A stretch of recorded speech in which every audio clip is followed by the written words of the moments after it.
2023년 3월 20일 큐티 말씀입니다. 마태복음 23장 29절로 39절입니다. 화 있을진저 외식하는 서기관들과 바리새인들이여, 너희는 선지자들의 무덤을 만들고 의인들의 비석을 꾸미며 이르되, 만일 우리가 조상 때에 있었더라면 우리는 그들이 선지자의 피를 흘리는데 참여하지 아니하였으리라 하니, 그러면 너희가 선지자를 죽인 자의 자손임을 스스로 증명함이로다. 너희가 너희 조상의 분량을 채우라. 뱀들아, 독사의 새끼들아, 너희가 어떻게 지옥의 판결을 피하겠느냐? 그러므로 내가 너희에게 선지자들과 지혜 있는 자들과 서기관들을 보내매, 너희가 그 중에서 덜어는 죽이거나 십자가에 못 박고, 그 중에서 덜어는 너희 회당에서 채찍질하고 이 동네에서 저 동네로 따라다니며 박해하리라.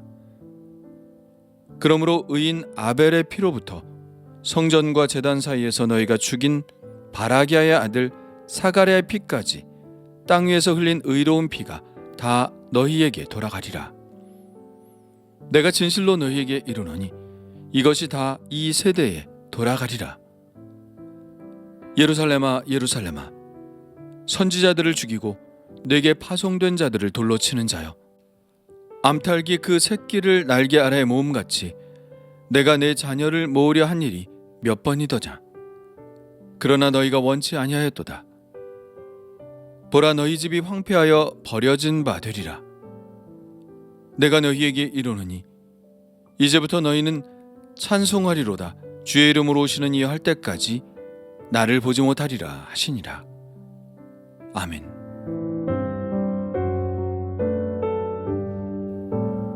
서기관들과 바리새인들을 향한 7번째 마지막 불행선언입니다. 6번째 불행선언에도 그 표제어가 무덤이었는데요, 서기관들과 바리새인들을 향하여 회칠한 무덤이라고 하셨죠. 이번에 등장하는 무덤은 선지자들의 무덤입니다. 그들은 선지자들의 무덤을 만들고 의인들의 비석을 꾸미며 말합니다. 만일 우리가 조상 때에 있었더라면 우리는 그들이 선지자의 피를 흘리는데 참여하지 않았을 것이라고요. 그런데 과연 그럴까요? 그것을 누가 할 수 있을까요? 아무도 확신할 수 없습니다. 지금의 그리스도인들은 일제강점기 때의 그리스도인들의 신사참배를 비판합니다. 그리고 자기는 그런 일이 있을 때 신사참배를 하지 않았을 것이라고 말하죠. 그러나 정말 그럴까요? 정말 확신할 수 있나요? 서기관들과 바리새인들이 자기들은 선지자들의 피를 흘리는데 참여하지 않았을 것이라고 말하지만, 예수님의 비유 속에 나타난 그들은 그들의 조상들과 똑같이 행동합니다. 아니, 그것보다 더한 행동을 하죠. 21장에 나오는 악한 포도원 소작인의 비유에서 그들의 조상들은 주인이 보낸 종들을 때리며 박해했지만 그들은 아들을 죽이기까지 합니다. 왕실 혼인잔치의 비유에서도 그들은 그들의 조상들과 똑같이 행동하여 혼인잔치에 참여하라는 왕의 요청을 묵살하고 초청장을 들고 온 종들을 잡아 죽이죠. 그들은 자기들이 조상들의 잘못을 범하지 않을 것이라고 말하지만, 예수님은 그들도 그들의 조상들이 간 길을 그대로 따라갈 것을 다 아셨죠. 그래서 예수님은 너희가 너희 조상의 분량을 채우라고 말씀하고 계신 것이고요. 그들은 그들의 조상을 따라 조상들이 못다한 일을 할 것입니다. 그들의 말은 하나님의 뜻을 따른다고 했지만 정작 하나님의 뜻이 그들 앞에 다가왔을 때 그들은 자기들의 뜻대로 행할 것입니다. 그러나 그들은 그들의 선택의 결과에 책임을 져야 하죠. 예수님은 분명한 경고를 날리십니다.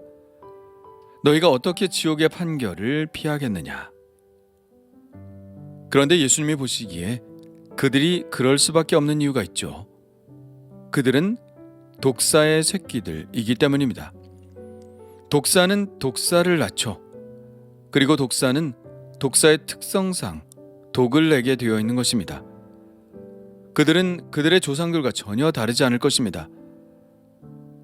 독사의 새끼들아 라는 표현은 예수님이 처음 쓰신 표현은 아닌데요. 바로 세례 요한의 표현이죠.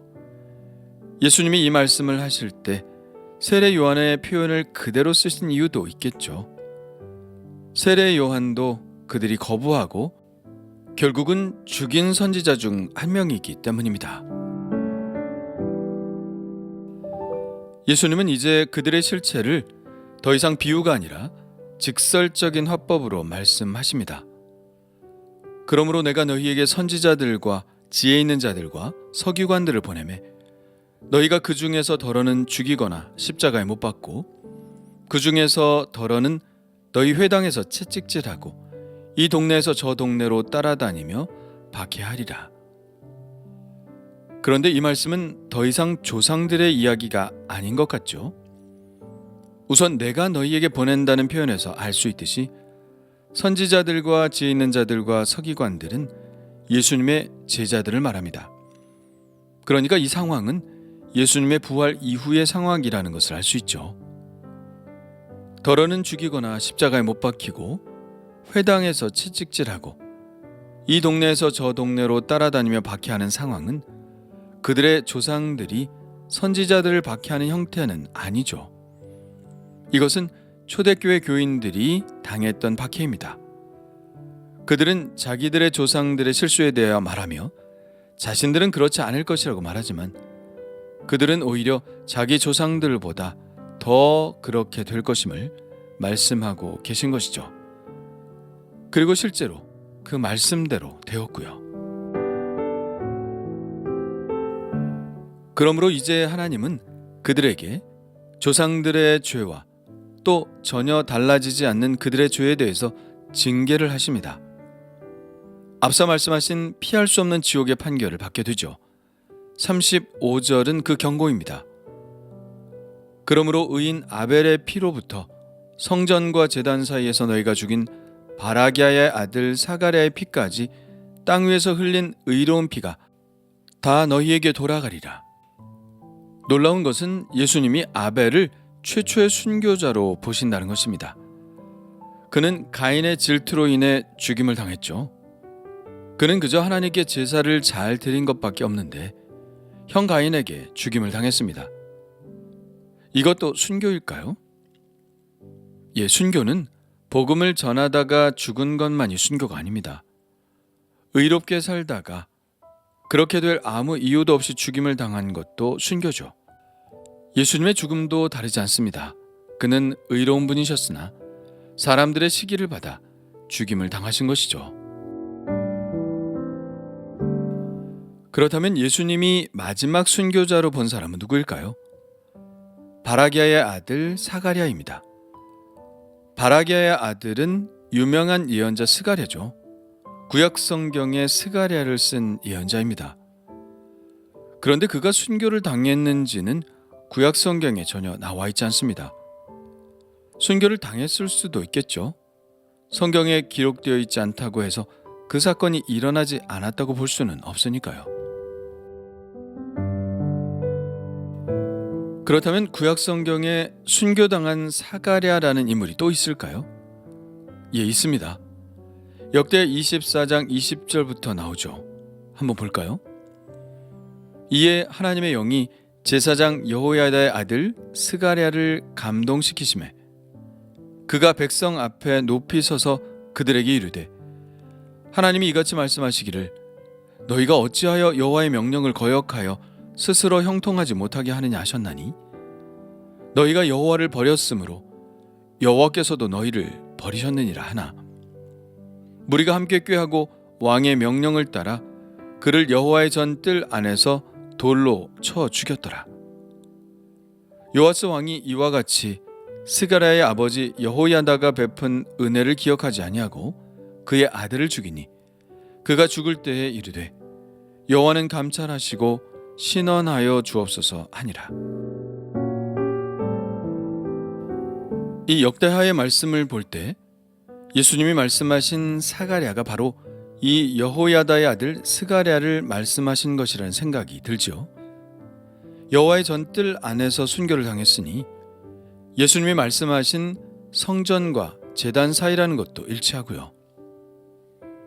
그런데 왜 예수님은 여호야다의 아들 스가랴를 바라기야의 아들 스가랴라고 하신 것일까요? 일부 학자들은 마태의 착각일 것이라고 이야기합니다. 그 근거로는 누가복음은 같은 말씀에서 곧 아벨의 피로부터 제단과 성전 사이에서 죽임을 당한 사가랴의 피까지 하리라 라고 말씀하고 있다는 것이죠. 누가복음은 마태복음보다 나중에 기록되었기 때문에 마태의 실수를 바로잡느라 바라기야의 이름을 뺀 것이라는 것이죠. 그러나 또 다른 해석도 있습니다. 유대인 랍비들은 여호야다를 복받은 자라는 별칭으로 불렀습니다.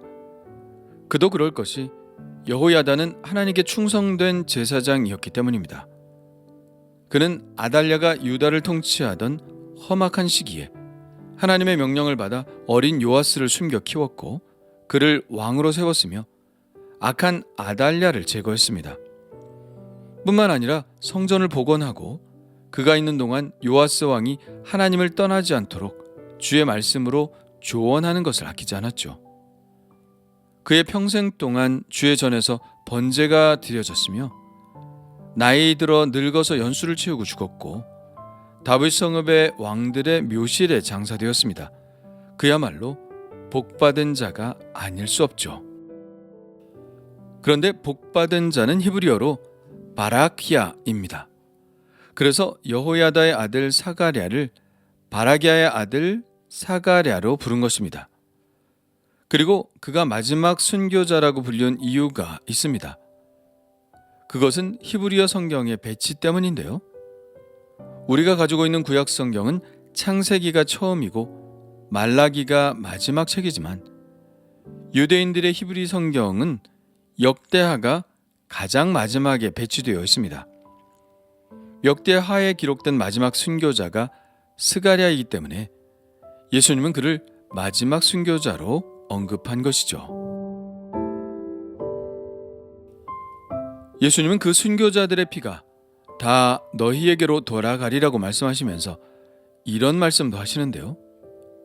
내가 진실로 너희에게 이르노니 이것이 다 이 세대에 돌아가리라. 자, 그렇다면 이 말씀이 그대로 이루어졌을까요? 예, 학자들은 그렇다고 봅니다. 이것은 주 70년에 벌어진 예루살렘 멸망의 사건을 말하죠. 로마의 티투스 장군은 예루살렘 성벽이 돌 위에 돌 하나 남겨지지 않을 정도로 완전히 초토화시켰습니다. 그 이후로 유대인들은 2000년 동안 나라 없이 전 세계에 흩어져 살아가는 디아스포라 난민 신세가 된 것입니다. 이 예언은 22장의 왕실 혼인잔치의 비유에도 살짝 등장하죠. 임금이 노하여 군대를 보내어 그 살인한 자들을 진멸하고 그 동네를 불살랐던 이야기가 바로 그 이야기입니다. 이 박해자들이 당하게 될 앞날을 바라보시며 예수님은 이렇게 탄식하십니다. 예루살렘아, 예루살렘아, 선지자들을 죽이고 내게 파송된 자들을 돌로 치는 자여, 암탉이 그 새끼를 날개 아래에 모음같이 내가 내 자녀를 모으려고 한 일이 몇 번이더냐. 그러나 너희가 원하지 아니하였도다. 보라, 너희 집이 황폐하여 버려진 바 되리라. 앞서 말한 스가랴의 순교 사건이 있은 후 하나님이 예루살렘을 떠나시고 바벨론에 의해 멸망을 당했듯이 예루살렘은 또다시 버림받아 황폐하게 될 것입니다. 언제까지 그렇게 될까요? 39절입니다. 내가 너희에게 이르노니 이제부터 너희는 찬송하리로다 주의 이름으로 오시는 이여 할 때까지 나를 보지 못하리라 하시니라. 이 외침은 예수님이 예루살렘에 입성하실 때 사람들이 외친 외침이죠. 호산나 다윗의 자손이여 찬송하리로다 주의 이름으로 오시는 이여 가장 높은 곳에서 호산나. 그런데 이 외침은 이제 종말론적인 외침이 될 것입니다.